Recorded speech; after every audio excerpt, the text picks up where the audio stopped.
এখন আমরা এই ভিডিওর মধ্যে কথা বলবো উস্তাদ ভগৎ সিং বলে তেলুগু সিনেমাটাকে নিয়ে, যেটা আমি দেখলাম নেটফ্লিক্স থেকে।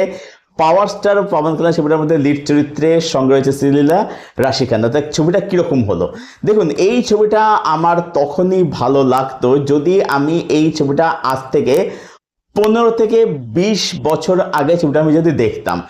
যেহেতু ছবিটা আমি দেখছি 2026 সালে, তাই ছবিটা আমার কাছে অ্যাবসোলুটলি একটা বোরিং, একটা আউটডেটেড সিনেমা। এই ছবিটাকে বলা হচ্ছিল এটা নাকি থেরি রিমেক, বাট এখানে আপনাদেরকে বলে রাখি যে থেরি থেকে শুধুমাত্র কিছু মেজর প্লট পয়েন্টস নেওয়া হয়েছে, বাদবাকি ছবিটা সম্পূর্ণ আলাদা। এটা থেরি রিমেক একদমই জাস্ট শুধুমাত্র কিছু প্লট পয়েন্ট এখানে নেওয়া হয়েছে। এবারে এই ছবিটার মধ্যে সত্যি কথা বলতে আমার কাছে পজিটিভ দিক একেবারেই নেই, একদমই নেই। এই ছবিটার মধ্যে প্রথম কথা যে মোমেন্টসগুলো আছে সেগুলো ওয়ার্ক করছে না, বিকজ এরকম মোমেন্টস আপনারা এর আগে অনেক দেখে নিয়েছেন।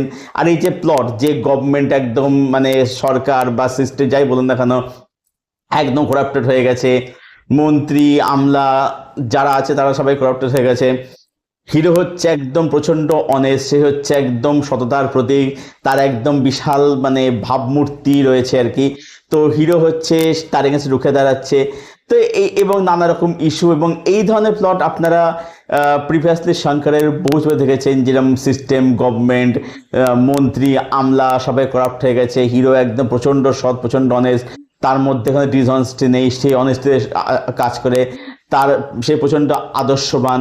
এরকম জিনিস আপনারা বহুবার দেখেছেন। তো নতুন কিছু আপনাকে অফার প্রোভাইড করছে না। যে মাস মোমেন্ট বলুন বা এমনি যে মোমেন্টসগুলো আছে সেগুলো ওয়ার্ক করছে, কারণ সেরকম মোমেন্ট আপনারা এর আগে অনেক দেখে নিয়েছেন। যে সমস্ত ইস্যু নিয়ে এখানে কথা বলা হচ্ছে সেই সময় ইস্যু আপনারা দেখে নিয়েছেন।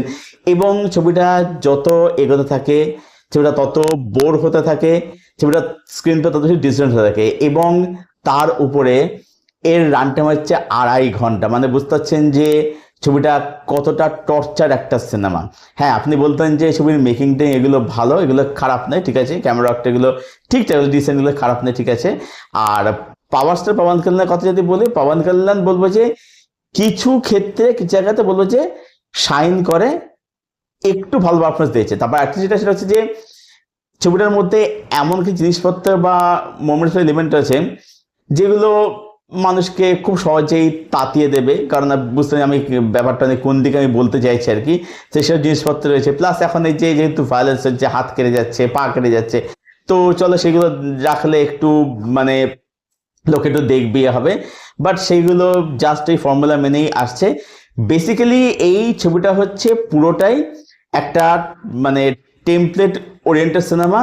এই ছবিটা পুরোটা একটা ফর্মুলা মেনে বানানো একটা সিনেমা। ছবিটার মধ্যে সত্যি কথা বলতে কিচ্ছু নেই। ছবিটা আমার একদমই ভালো লাগেনি। আর তারপর একটা জিনিস সেটা হচ্ছে যে এখানে ভাই রাশি খান এখানে ছবিটাতে কি করতেছিল, রাশি খান কি করতেছিল এবং শ্রীলীলার সঙ্গে পবন কল্যাণ, মানে দুজনকে দেখে পুরো বাবার মেয়ে বলে মনে হচ্ছে। তাও হ্যাঁ, এটা আপনি বলতে পারেন যে ওই বালিয়া সুদর্শনের থেকে বেটার, কারণ বালিয়ার মধ্যে একটা সুগার টেট ব্যাপার আছে, পবন কল্যাণের সেই ব্যাপারটা নেই অবশ্য। কিন্তু তাও দুজনকে দেখে পুরোপুরি একটা সেই বাবা মেয়ে বলে মনে হচ্ছে, যেটা একদম মানাচ্ছে না। আর যখন তখন গান যেরকম হয়ে থাকে আর কি, বুঝতে পারছেন যে পুরোপুরি একদম ফর্মুলা মেনে। এবং আপনি বুঝতে পারেন যে এটার পরে ওটার পর তাই হবে, ছবিটা সেইভাবেই এগোতে থাকে। যেমন ছবিটা একদম প্রেডিক্টেবল বিটসে হাঁটে, স্ক্রিন পে বলুন, সবকিছু বলুন, একদম আউটডেটেড সিনেমা। তো ছবিটা আমার একদম পোষায়নি, একদম ভালো লাগেনি। সব মিলে আমি এই ফিল্মটাকে রেট করব হচ্ছে 3/10। এটাই ছিল আমার ওপিনিয়ন এই ছবিটাকে কেন্দ্র করে, উস্তাদ ভগৎ সিং তেলুগু ছবিটা কেন্দ্র করে। যারা দেখেননি তাদেরকে আমি ছবিটা দেখার জন্য একদমই রেকমেন্ড করব না। ছবিটা আপনারা স্কিপ করে ছবিটা আপনারা যত সম্ভব ছবিটাতে দূরে থাকুন। আর দেখতে নিজের ইচ্ছে দেখুন, অ্যাজ ইয়োর চয়েস, বাট আমি ছবিটা দেখা রেকমেন্ড করবো না। আর ছবিটা যদি কেউ দেখে থাকেন, ছবিটা দেখা হয়ে গেছে, দেখা আছে, তাদের কি ওপিনিয়ন সেটা অবশ্যই কমেন্ট করে আপনার কমেন্টের উত্তর আমি অবশ্যই দেবো।